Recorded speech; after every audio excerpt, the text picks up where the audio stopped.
Bonjour à toutes et à tous, merci d'être avec nous dans ce premier live stream Coupe-Circuit. Un petit problème fait qu'on est un petit peu en retard, mais je suis quand même ici au QG à la chaussée de Louvain. On est super content que Coupe-Circuit soit commencé depuis 4 jours. Merci à tout le public qui est là. Je vous rappelle, pour ceux qui viennent d'arriver, qu'il faut éteindre les téléphones portables. Donc, vous pouvez nous rejoindre ici au QG du matin au soir, 10h, 18h et le vendredi jusqu'à 20h. Et nous ferons un plaisir de vous servir un café. Vous pourrez découvrir le lieu, vous pourrez découvrir la magnifique exposition que nous avons concoctée pour vous.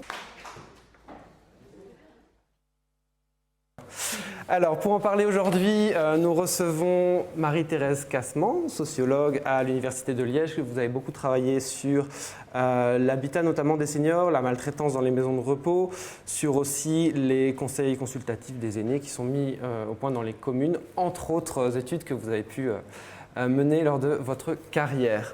On reçoit aussi Céline Rémy. Vous êtes fondatrice, créatrice de l'association Bras dessus, bras dessous, qui organise des rencontres intergénérationnelles notamment.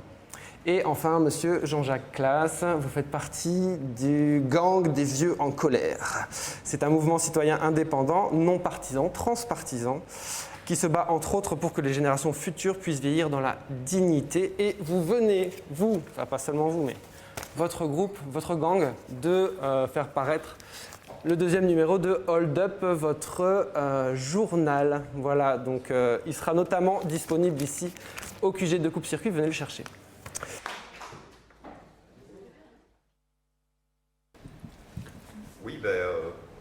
Oui, voilà, hein, c'est ce que fait le gang en fait. Donc on est conscient que les choses bougent, mais ça bouge tellement lentement.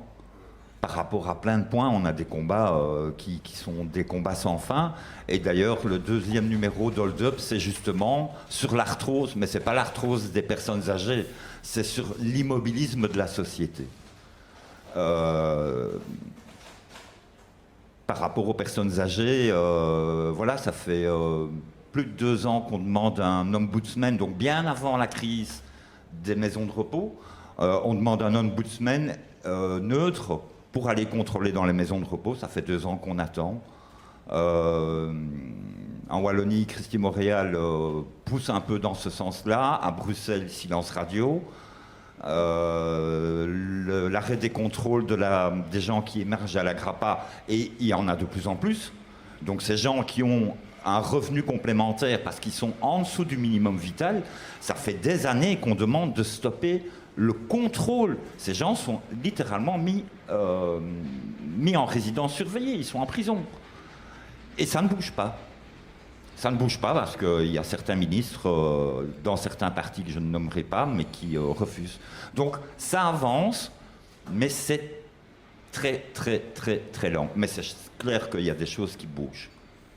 Et justement, vous, donc, pour remettre un petit peu un coup de phare sur le gang des vieux en colère, vous avez choisi un mode d'action qui est extrêmement revendicatif et visible. Vous jouez très fort d'une image publique que vous cultivez et sur laquelle vous bâtissez votre action. Pourquoi est-ce que vous avez choisi ce mode d'action et quels en sont les avantages ? Alors quand le gang des vieux en colère est né, il y a à peu près 4 ans, en 2018, c'était sous l'impulsion notamment de Michel Haussmann, réalisateur, comédien, artiste, de ses amis qui étaient beaucoup d'artistes, de gens du spectacle. Et ces gens se sont dit on doit se battre, mais ils se sont battus avec les armes qu'ils avaient et les armes qu'ils connaissent, c'est-à-dire l'humour. Et donc, on se rend compte en fait que cet humour est porteur parce que ça nous rend visibles partout. Vous savez, quand on enterre la sécurité sociale sur la place du Luxembourg, là où on ne peut pas manifester, avec un vrai corbillard, un faux curé, des gens en voilette, ça marque les télévisions, ça veut dire qu'on nous connaît.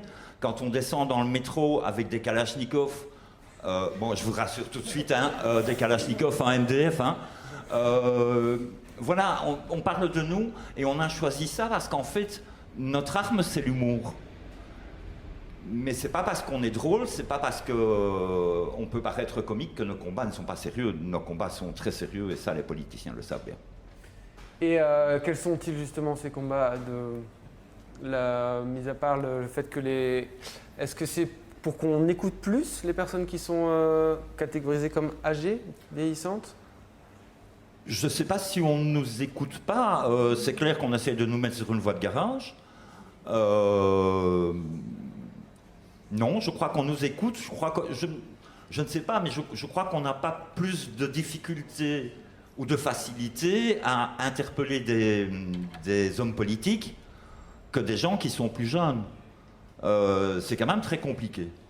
Avoir un rendez-vous, et alors là, comme vous disiez, la crise du Covid a fait que, au lieu de rencontrer des personnalités politiques, ben, on a joué sur Zoom et ça a permis d'avoir plus de réunions. Voilà. Merci la crise. Bon, d'un autre côté, pendant 2 ans, on n'a quasiment pas pu manifester, donc là, c'était moins bon.